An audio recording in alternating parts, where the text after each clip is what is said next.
Hello everyone, आशा करता हूँ आप बहुत अच्छे होंगे। आपका स्वागत है हमारे चैनल टारगेट एंट्रेंस एग्ज़ाम पर। सीटेट 2022 के लिए हमारे चैनल पर तैयारी चालू हो चुकी है। Daily free classes, topic wise practice set, previous year questions हम लोग कर रहे हैं अपने चैनल पर। तो अपनी पूरी ताकत के साथ हमारे साथ जुड़ जाइए। तो आपकी 2022 में आप 12 सीटेट क्लियर होगा। चाहे आप फर्स्ट ईयर के हों, चाहे आपने अभी एडमिशन लिया हो, तब भी आप पेपर दे सकते हैं। तो हमारे चैनल पे वीडियो पढ़िए कि कैसे आपको फॉर्म भरना है, तो उसको भी देख लीजिए और फॉर्म ज़रूर भर दीजिए, जिससे आपको एक्सपीरियंस मिल सके या आप अच्छे से पेपर दे सकें ना। तो चलिए हम लोग चालू करते हैं। हिंदी सेक्शन है हमारा, इसको हम पढ़ेंगे। तो हिंदी सेक्शन में आपके 30 प्रश्न आएंगे। इसमें से 15 जो होंगे वो कंटेंट के होंगे, मतलब हिंदी के टॉपिक, मतलब जो टॉपिक है उससे रिलेटेड होंगे, और 15 पेडागोजी के प्रश्न होंगे। तो हमें दोनों को देखना है, ठीक है। चलिए, मुझे उम्मीद है कि आपको वीडियो पसंद आएगी। साथ ही साथ कॉपी लेकर बैठिएगा, जो प्रश्न में भी आपको कठिनाई आए उसको ज़रूर लिख लीजिएगा, ठीक है। चलिए पहला प्रश्न देखते हैं। पहला प्रश्न क्या है? नीचे दिए गद्यांश को पढ़कर पूछे गए प्रश्नों के सबसे उचित उत्तर वाले विकल्प चुनिए। देखिए, गद्यांश आएगा तो कोशिश करिए कि गद्यांश पढ़ने की अपनी स्पीड पे काम करिए। तो वही हम देखेंगे, साथ साथ मेरे पढ़िएगा। चलिए, क्या है? स्थूल एवं ब्राह्म पदार्थ एवं मानसिक पदार्थों एवं भावों की अपेक्षा अधिक महत्व के विषय नहीं हैं। जो व्यक्ति रचनात्मक कार्य करने में समर्थ है, उसे भौतिक स्थूल लाभ अथवा प्रलोभन ना तो लुभाते हैं और ना ही प्रोत्साहित करते हैं। विश्व में विचारक 10 में से एक ही व्यक्ति होता है। उसमें भौतिक महत्वाकांक्षाएं अत्यल्प होती हैं। पूंजी का रचयिता कार्ल मार्क्स जीवन भर निर्धनता से जूझता रहा।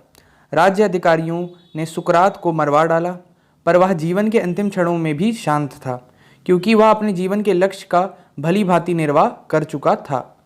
यदि उसे पुरस्कृत किया जाता, प्रतिष्ठितता के अंबारों से लाद दिया जाता, परंतु अपना काम न करने दिया जाता, तो निश्चय है ही वह अनुभव करता कि उसे कठोर रूप में दंडित किया गया है।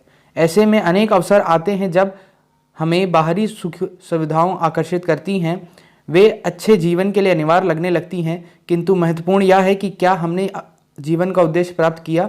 यदि इसका उत्तर हाँ है तो ब्राह्म वस्तुओं का अभाव नहीं खलेगा, और यदि नहीं है तो हमें अपने को भटकने से बचाना होगा और लक्ष्य की ओर बढ़ना होगा। तो देखिए, ये हमने गद्य पढ़ा। अब इसकी स्पीड को आपको तेज़ करना है, साथ ही साथ जो पढ़ रहे हैं उसको अपने दिमाग में रखना है। ये नहीं कि आप पढ़ ये रहे हैं और सोच कुछ और रहे हैं। एग्ज़ाम पॉइंट ऑफ व्यू से आपको एटलीस्ट हम लोग तो करा ही रहे हैं प्रैक्टिस, जितने से ज़्यादा हो सके क्वेश्चन हमें गद्य के करने हैं। चलिए पहला प्रश्न करते हैं जो गद्य सही है। क्या है? मनुष्य को बाहरी सुख क्यों लुभाते हैं? बताइए पहला प्रश्न जल्दी से। समय वहाँ आपके पास हर प्रश्न के लिए 1 ही मिनट होगा, मतलब जैसे अब ये प्रश्न है तो इसको 1 मिनट का है, लेकिन आपने अभी ऊपर समय दे दिया है इस गद्यांश को, तो इसका उत्तर जल्दी से बताइए। मनुष्य को बाहरी सुख क्यों लुभाते हैं? संपन्नता के लिए, भरे पूरे जीवन के लिए, अच्छे जीवन के लिए, आराम के लिए। उत्तर दीजिए। मनुष्य को बाहरी सुख क्या लुभाते हैं, क्यों लुभाते हैं? तो उत्तर क्या हो जाएगा इसका? आपका सी, अच्छे जीवन के लिए लुभाते हैं। ठीक है, चलिए यही उत्तर है। आगे बढ़ते हैं हम लोग। ठीक, दूसरा प्रश्न क्या कह रहा है? जो व्यक्ति रचनात्मक कार्य करने में समर्थ है, वाक्य में रेखांकित शब्द के स्थान पर कौन सा शब्द प्रयुक्त नहीं किया जा सकता? ठीक है, ये अब देखिए इनका प्रश्न का मीनिंग क्या है, पूछना क्या चाहते हैं? ये पूछना चाहते हैं कि इनमें से जो 4 ऑप्शन है, इनमें से 3 क्या हैं? इसके पर्यायवाची हैं, समर्थ के। एक जो पर्यायवाची नहीं है उसको नहीं लगाया जा सकता, तो वो कौन सा आपका शब्द है? तो जो व्यक्ति रचनात्मक कार्य करने में क्षमतावान है, सक्षम है, शक्तिशाली है, सामर्थ्यवान है। बताइए इसका उत्तर क्या होगा? फिर से पढ़ दे रहा हूं। जो व्यक्ति रचनात्मक कार्य करने में समर्थ है, वाक्य में रेखांकित शब्द जो समर्थ है स्थान पर कौन से शब्द प्रयुक्त? देखिए नहीं, तो भैया आपको बहुत फोकस करना है, नहीं के प्रश्न ज़्यादा आते हैं। नहीं किया जा सकता, तो उत्तर क्या लगा रहे हैं आप लोग? कमेंट बॉक्स में कमेंट करिए जल्दी जल्दी पूरे जोश के साथ। वीडियो को लाइक कर दीजिएगा, अपने दोस्तों में शेयर कर दीजिएगा, जो भी बीएड में हैं, फर्स्ट ईयर हैं या आपके सीनियर हैं। ठीक है, अपने मित्रों को, अपने कॉलेज के ग्रुप्स पे। जितना अच्छा रहेगा उतना हम लोग नई नई वीडियो लाएंगे, अच्छे पेपर आपके सॉल्व कराएंगे पूरे। ठीक है, जम के तैयारी करनी है। चलिए बताइए उत्तर क्या लगा रहा है? बहुत बढ़िया जी, सी ही उत्तर होगा इसका, शक्तिशाली। ठीक है, शक्तिशाली इसका उत्तर होगा। शक्तिशाली जो व्यक्ति रचनात्मक कार्य करने में शक्तिशाली है, शक्तिशाली यहाँ नहीं उपयुक्त होगा। क्षमतावान, समर्थ, सक्षम, सामर्थ्यवान सब एक ही हैं, लेकिन शक्तिशाली नहीं प्रयोग हो सकता है। चलिए आगे बढ़ते हैं। इसी गद्य से ही ये सारे प्रश्न बन रहे हैं, ध्यान रखिएगा, खूब प्रश्न बनते हैं। हमने यहाँ देखा था, देखिए यहाँ लिखा है कि कितने 91 से 99 तक इतने ज़्यादा प्रश्न आ रहे हैं, तो आपको ये गद्यांश बहुत ही अच्छे से पढ़ना है, इसीलिए अपने ध्यान को एकदम केंद्रित रखिए क्वेश्चन पे। चलिए प्रश्न क्या कहता है, तीसरा, कि प्रतिष्ठा के अंबारों से लाद दिया जाता। रेखांकित शब्द का तात्पर्य है, रेखांकित शब्द क्या है, अंबार, अंबारों का तात्पर्य क्या है, ढेर से, आभार से, सी कृतज्ञता से, डी भार से। बताइए, ए ढेर से, बी आभार से, सी कृतज्ञता से, डी भार से। उत्तर दीजिए जल्दी जी, क्या उत्तर लगा रहे हैं? उत्तर क्या है इसका, अंबार का मतलब है ढेर, ठीक है। तो प्रतिष्ठा के अंबारों से लाद दिया जाता है। वाक्य में रेखांकित शब्द अंबारों से का आशय ढेर से है, इस शब्द से अत्यधिक सम्मान की ओर इंगित किया जा रहा है, ठीक है। मतलब यहाँ तो अभी ये था ना कि बहुत प्रतिष्ठा से लाद दिया गया ना, ढेर से। चलिए अब आते हैं चौथे प्रश्न पर। चौथा प्रश्न क्या कह रहा है, ध्यान से देखिए। भली भांति निर्वाह कर चुका था। उपरोक्त वाक्यांश में क्रिया विशेषण है। अब देखिए ये थोड़ा कठिन प्रश्न है ना, व्याकरण भी आएगा, पेडागोजी भी आएगा, हर चीज़ आएगा। गद्यांश को भी पढ़ने का तरीका आपको आना चाहिए, तो हर चीज़ को आपको लेके चलना है। भली भांति निर्वाह कर चुका था, उपरोक्त वाक्यांश में क्रिया विशेषण है। भली भांति, निर्वाह कर चुका, और अंत में क्या है, भली, ठीक है। कौन सा इसमें क्रिया विशेषण है बताइए? ए भली भांति, बी निर्वाह, सी कर चुका, डी भली। भली भांति निर्वाह कर चुका था, उपरोक्त वाक्यांश में क्रिया विशेषण है। उत्तर इसका क्या है, भली भांति, ठीक है। भली भांति यहाँ क्रिया विशेषण है। चलिए आगे बढ़ते हैं। महत्वाकांक्षा किन शब्द से मिलकर बना है? अब देखिए यहाँ संधि विच्छेद आ गया। बताइए महत्वाकांक्षा किन शब्दों से मिलकर बना है? ए महत्व धन आकांक्षा, बी महत्व धन आकांक्षा, ठीक है, सी महत्व धन कांक्षा, डी महत्व धन आकांक्षा। देखिए सब में बहुत ही छोटे छोटे उत्तर डिफरेंस हैं, थोड़े अंतर है। महत्व तीनों में है, देख लीजिए, ठीक। इसमें आकांक्षा है, यहाँ आकांक्षा है, ठीक है। पहले वाले में यहाँ देख लीजिए बहुत माइन्यूट सा अंतर है, हाँ बहुत छोटा सा अंतर है। बताइए अगर आप देख पा रहे हो तो, मैं थोड़ा जूम कर दे रहा हूँ तो क्लियरली आप अंतर देख सकें ना। ये देखिए अंतर समझिए। उत्तर दीजिए जल्दी से, तुरंत। क्या उत्तर लगा रहे हैं आप लोग? उत्तर आपका ए होगा, ठीक है। ए आपका उत्तर होगा।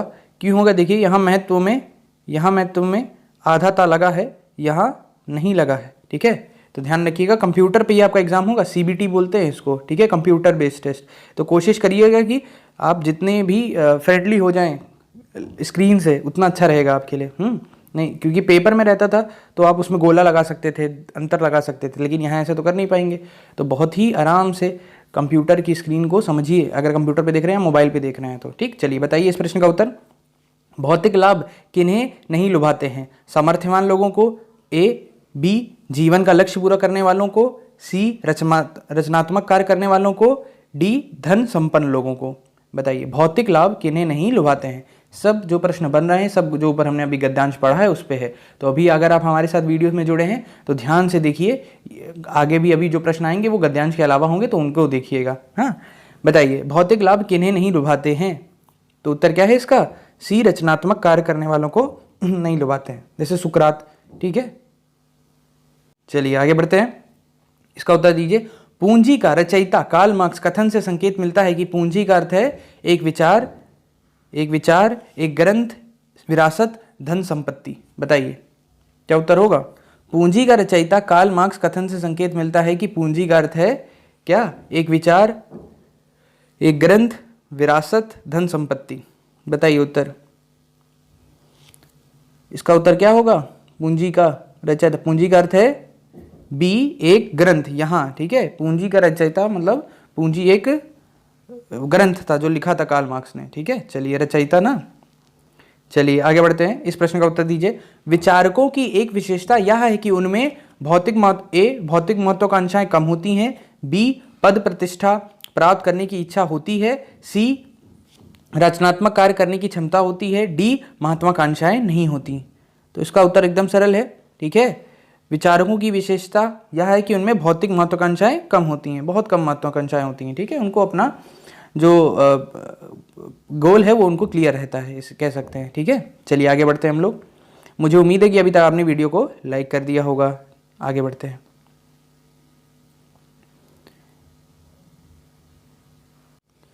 देखिए प्रश्न क्या कहता है, 99 वाला, सुकरात को अपना काम न करने देने की स्थिति कठोर दंड जैसी प्रतीत होती है क्योंकि ए, वह जीवन के कार्य समाप्त कर चुका था। बी, वह स्थूल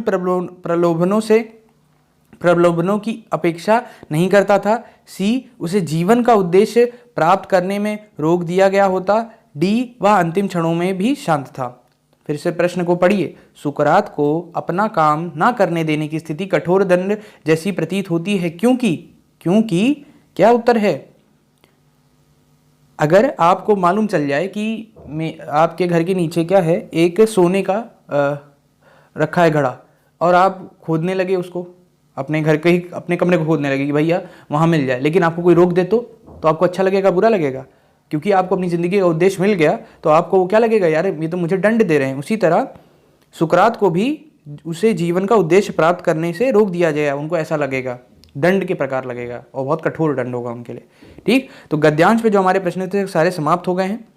ठीक है, अब एक काव्यांश है। काव्यांश से पहले हम सोच रहे हैं कि एक दूसरा प्रश्न कर लें जिससे थोड़ा सा आपको समझ आए कि और कैसे प्रश्न आते हैं। काव्यांश अभी करते हैं।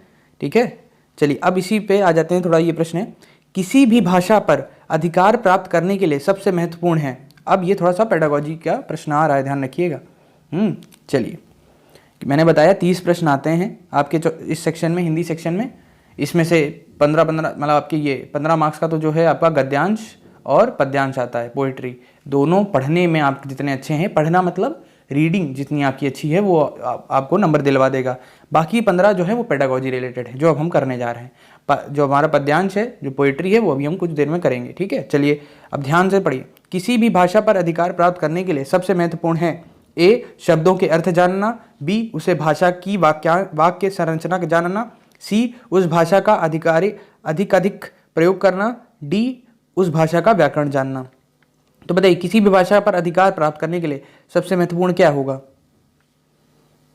तो देखिए, किसी भी अंग्रेज के बच्चे को जर्मन जो है उसको जर्मनी नहीं सिखानी पड़ती। किसी भी रशियन को रशियन नहीं सिखानी पड़ती। अमेरिका में है तो उसको इंग्लिश नहीं सिखानी पड़ती। क्यों?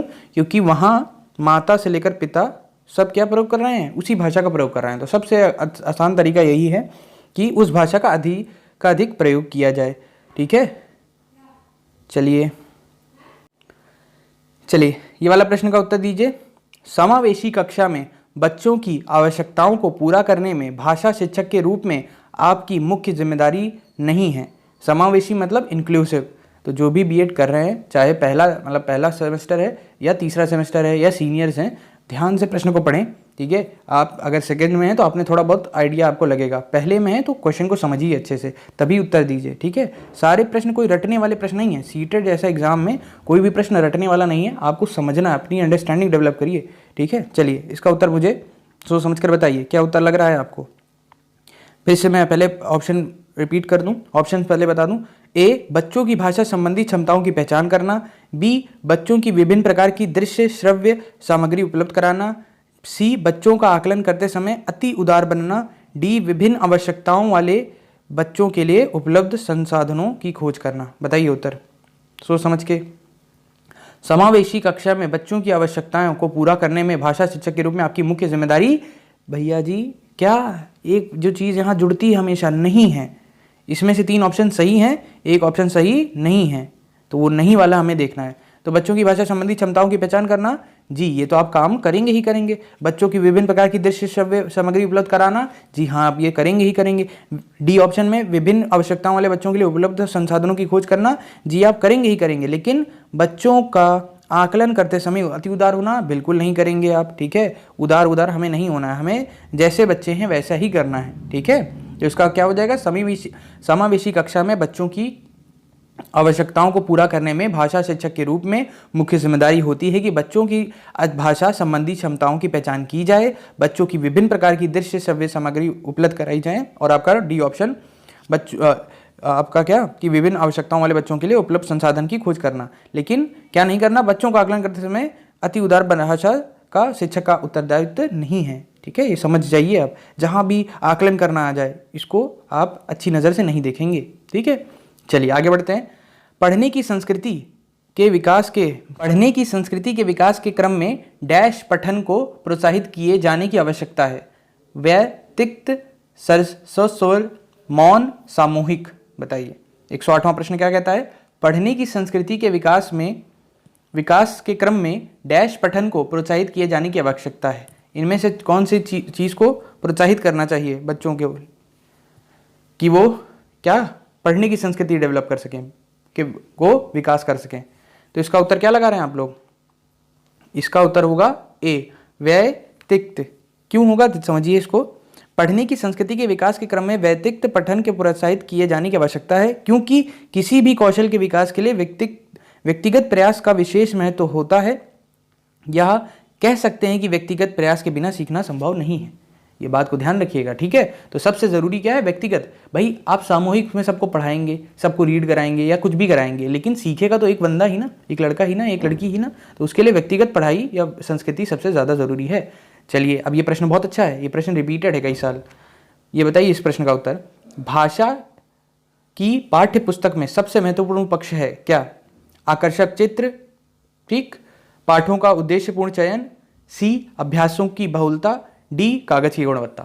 तो ये प्रश्न जो है ये कॉमन सेंस पर है। ठीक है, भाषा को अगर आप पढ़ रहे हैं तो क्या, देखिए पहली बात तो कागज की गुणवत्ता से हमें मतलब ही नहीं रहेगा, क्योंकि हमें तो ज्ञान चाहिए ना, कागज की गुणवत्ता हमें नहीं देखनी है। ठीक, दूसरा ये बताइए कि क्या आप मैथ्स लगा रहे हैं, कि आप कुछ फिजिक्स के प्रश्न कर रहे हैं जिसको आपको अभ्यास करना है, तो वो भी नहीं होगा। फिर क्या आप कुछ साइंस पढ़ रहे हैं जिसमें आपको बहुत चित्रकारी की जरूरत है, आर्ट पढ़ रहे हैं, तो वो भी नहीं होगा। तो आकर्षक चित्र भी गया। तो उत्तर क्या, ऑप्शन क्या बच गया आपके पास? पाठों के उद्देश्यपूर्ण चयन का। ये है कॉमन सेंस ना, इसमें कॉमन सेंस जरूर लगेगा। अब इसमें आप नेगेटिव मार्किंग नहीं है, नेगेटिव मार्किंग ये नहीं है, इसका मतलब नहीं फर्जी तुक्का लगाना है, हमें सेंसिबल तुक्का लगाना है। तुक्का भी नहीं, हमें कॉमन सेंस का प्रयोग करना है। ठीक, तो पाठों का उद्देश्यपूर्ण चयन क्या होगा आपका? बी, पाठक का उद्देश्यपूर्ण चयन ही आपका इसका उत्तर हो जाएगा। इसका अर्थ क्या है कि भाषा की पुस्तक का गठन इस तरह होना चाहिए कि प्रत्येक पाठ किसी न किसी उद्देश्य की पूर्ति कर किसी भाषाई कौशल का विकास कर सके, जैसे किसी पाठ से उच्चारण की शुद्धता, किसी से शब्द भंडार में वृद्धि, किसी से वर्तनी की शुद्धता, किसी से वाक्य गठन आदि भाषाई कौशल का विकास। ठीक, चलिए आगे बढ़ते हैं। इस प्रश्न का उत्तर दीजिए। समग्र भाषा पद्धति पर आधारित कक्षा क्या है? ए, गतिविधियों के आयोजन पर बल देती है, बी, बच्चों के भाषाई विकास की स्पष्ट समझ पर बल देती है, सी, बाल साहित्य को पढ़कर सुनाने पर बल देती है, डी, सभी भावाओं को सीखने पर बल देती है। समग्र भाषा पद्धति पर आधारित कक्षा क्या करती है? क्या उत्तर लगा रहे हैं? देखिए, ये मेरा एक ऑब्जर्वेशन है, जरूरी नहीं हमेशा सही हो, बट आप जितने भी प्रश्न में पुराने प्रश्न देखते जाएं आप, तो इसको आप ट्रिकी समझिए कि जो भी सबसे बड़ा स्टेटमेंट होता है ज़्यादातर केस में उत्तर वही होता है। तो सबसे पहले उसे चेक करेंगे। पहले देखिए बी, जो हमारा सबसे बड़ा दिख रहा है, समग्र भाषा पद्धति पर आधारित कक्षा बच्चों के भाषाई विकास को की स्पष्ट समझ पर बल देती है। जी, यही कार्य करती भी है, उत्तर भी यही है। ठीक, लेकिन हमेशा नहीं लगाना है ये ट्रिक, सोच समझ के ही लगाना है, चेक करना है। तो समग्र भाषा पद्धति पर आधारित कक्षा बच्चों की भाषाई विकास की स्पष्ट समझ पर बल देती है। चलिए आगे बढ़ते हैं। इस प्रश्न का उत्तर दीजिए।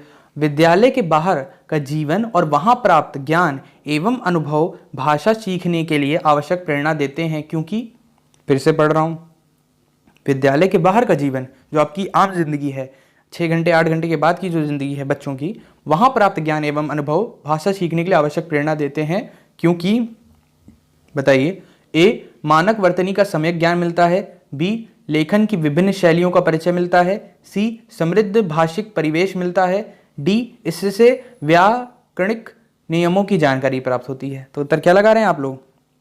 तो समझ के लगाइए उत्तर। ठीक, उत्तर इसका क्या होगा?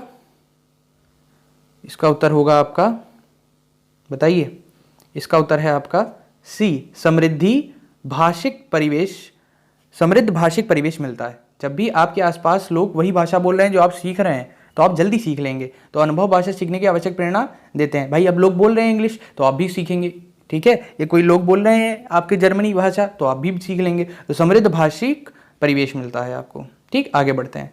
पहली कक्षा में प्रवेश लेने से पहले आमतौर पर बच्चे ए पठन लेखन में दक्ष होते हैं, बी स्व अभिव्यक्ति जानते हैं, सी भाषा के व्याकरणिक नियम जानते हैं, डी तुतला कर बोलते हैं। तो बताइए जो पहली कक्षा में बच्चा आता है तो उसे क्या होता है? क्या उसे पठन लेखन में दक्ष देते हैं? तो भैया नहीं। क्या भाषा के व्याकरणिक नियम जानता है? तो ऐसा कौन बच्चा है भैया? मतलब हाँ, एक्सेप्शनल बच्चे अलग है, हमें सिर्फ नॉर्मल बच्चों की बात करनी है। तो तुतला कर बोलते हैं तो नहीं, इतनी एज में तुतलाना बंद हो जाता है ज़्यादातर लोगों का, ठीक। तो क्या बचता है आपका?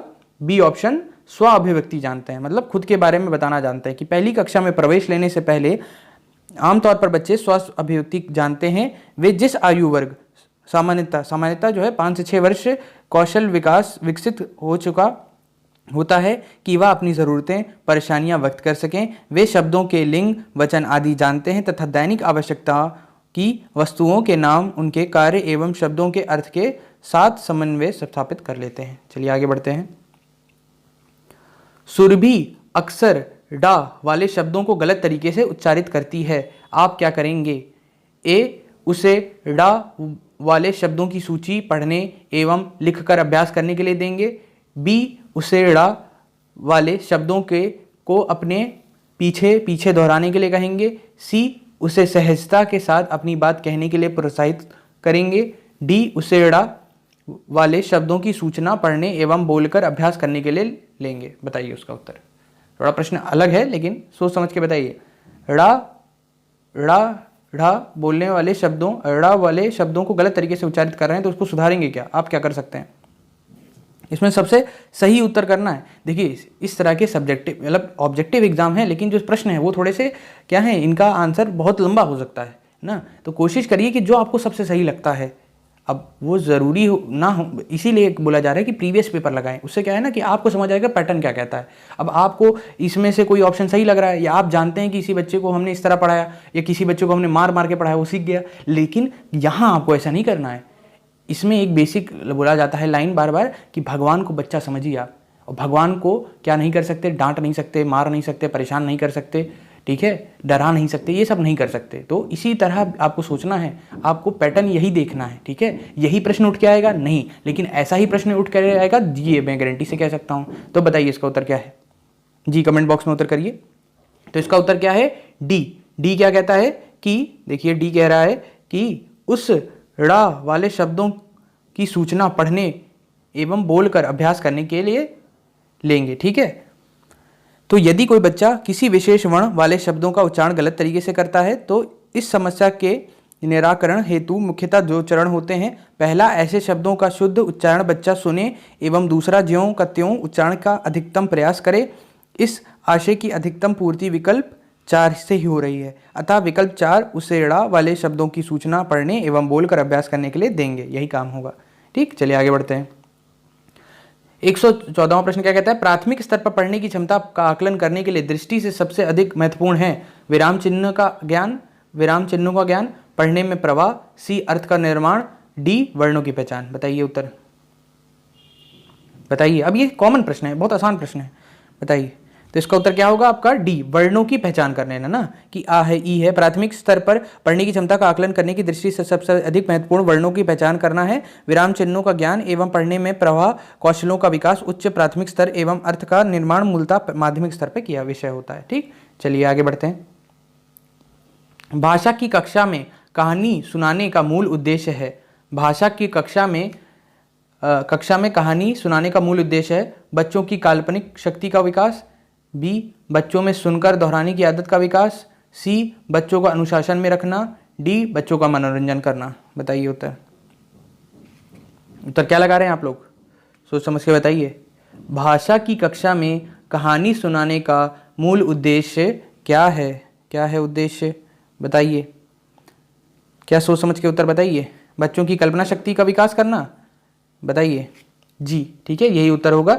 जब भी आप कक्षा में कहानी सुनाते हैं तो बच्चों की काल्पनिक शक्ति बढ़ती है। बहुत डायग्राम की जरूरत नहीं होती है, भाषा में, ठीक है। तो भाषा की कक्षा में कहानी सुनाने का मूल उद्देश्य बच्चों की कल्पना शक्ति का विकास करना है। कहानियों से बच्चों में अवधारणाओं का निर्माण भी होता है, मनोरंजन भी होता है, उनमें प्रेरणा भी जागृत होती है, परंतु कल्पना शक्ति का विकास करना इसका मूल उद्देश्य है। ध्यान रखिएगा, मनोरंजन तो नहीं करना है हम लोग को अभी पढ़ाते वक्त। चलिए 116 प्रश्न क्या कहता है, प्राथमिक कक्षाओं में बच्चे बहुत कुछ लेकर विद्यालय आते हैं, जैसे अपनी डैश, अपने अनुभव, दुनिया को देखने का अपना दृष्टिकोण आदि। तो क्या लाते हैं, ए समस्याएं, बी भाषा, सी पाठ्य पुस्तकें, डी कमियां। क्या लाते हैं, तो देखिए मैंने बोला बच्चे कमियां, तो बच्चों की कोई कमी नहीं होती है, बच्चे भगवान है भैया, ठीक है। बच्चे अपनी समस्या लाएंगे नहीं, वो कोई बहुत बड़े बुजुर्ग तो है नहीं क्योंकि समस्या लाने हैं, या हम लोग डॉक्टर हैं, तो वो क्या लाते हैं, वो अपनी भाषा लाते हैं, मातृभाषा को लाते हैं। तो प्राथमिक कक्षाओं में बच्चे बहुत कुछ लेकर विद्यालय आते हैं, जैसे अपनी भाषा, अपने अनुभव, दुनिया को देखने का अपना दृष्टिकोण। पाठ्य पुस्तक तो सब लाते हैं, लेकिन दृष्टिकोण बहुत देखने का जरूरी है ना, मतलब जो भाषा है वो लेकर आ रहे हैं उसको समझिए, ठीक है। भौतिक चीज की बात नहीं हो रही है, भाषा की बात हो रही है। चलिए 117वां प्रश्न क्या कहता है, बच्चों की मौखिक अभिव्यक्ति के विकास का अर्थ यह है नहीं है, क्या नहीं है, बच्चों की मौखिक अभिव्यक्ति के विकास का अर्थ यह नहीं है क्या, ए वाद विवाद में बो बेझिझक होकर बोलना, बी कहानी सुनकर शब्दशः दोहराना, सी अपनी कल्पनाओं की मौखिक अभिव्यक्ति, डी बातचीत में सक्रिय भागीदारिता का निर्वाह करना। तो क्या उत्तर होगा इसका, इसका उत्तर होगा बी कहानी सुनकर शब्दशः दोहराना, ठीक है। कहानी सुनकर शब्दशः दोहराना बच्चों की मौखिक अभिव्यक्ति के विकास का अर्थ यह नहीं है, ठीक है, कि भैया वो पूरी कहानी को शब्दशः दोहरा दें, इसका यह नहीं है। वाद विवाद में कर सकें, अपनी कल्पनाओं का अभिव्यक्ति कर सकें। और बात देखिए यहाँ नहीं का बहुत इंपॉर्टेंट है, आप पढ़ रहे हैं और भैया जब आप 2.5 घंटा पढ़ोगे और लगभग चांस है कि जो भी आपको पेपर मिला वहाँ ये चौथा सेक्शन आएगा, तब तक आपका दिमाग जो होगा बड़ा उलझ जाएगा, ठीक है। तो अपने ये जो एबिलिटी है, देखिए प्रश्न सारे सरल हैं, 30 में से आपको गारंटी है कि अगर हमारे साथ आप चैनल से जुड़े रहेंगे तो आप 26-27 प्लस ही कर रहेंगे, ठीक है। लेकिन अब उसमें अगर कमियां होंगी तो वो ज़्यादातर क्या होंगी कि आप पढ़ नहीं पाएंगे सही से। अब नहीं आपने मिस किया, आपको पहला लगा कि वाद विवाद में बेझिझक होकर बोलना, तुरंत आपने टिक मारा, आगे बढ़ गए, बस यहाँ गलती हो गई, ठीक है। तो पढ़ने के साथ ही साथ आपको प्रश्न को ध्यान देखना है कि नहीं लिखा है तो हमें कौन सा कार्य नहीं कराना है, तो हमें कहानी सुनकर शब्दशः दोहराना की अभिव्यक्ति से हमें कोई मतलब नहीं है, हमें रटाना, रूट मेमोरी नहीं करनी है, रटाना वटाना का काम हमारा भैया नहीं है, टीचर का समझाना काम है, ठीक। चलिए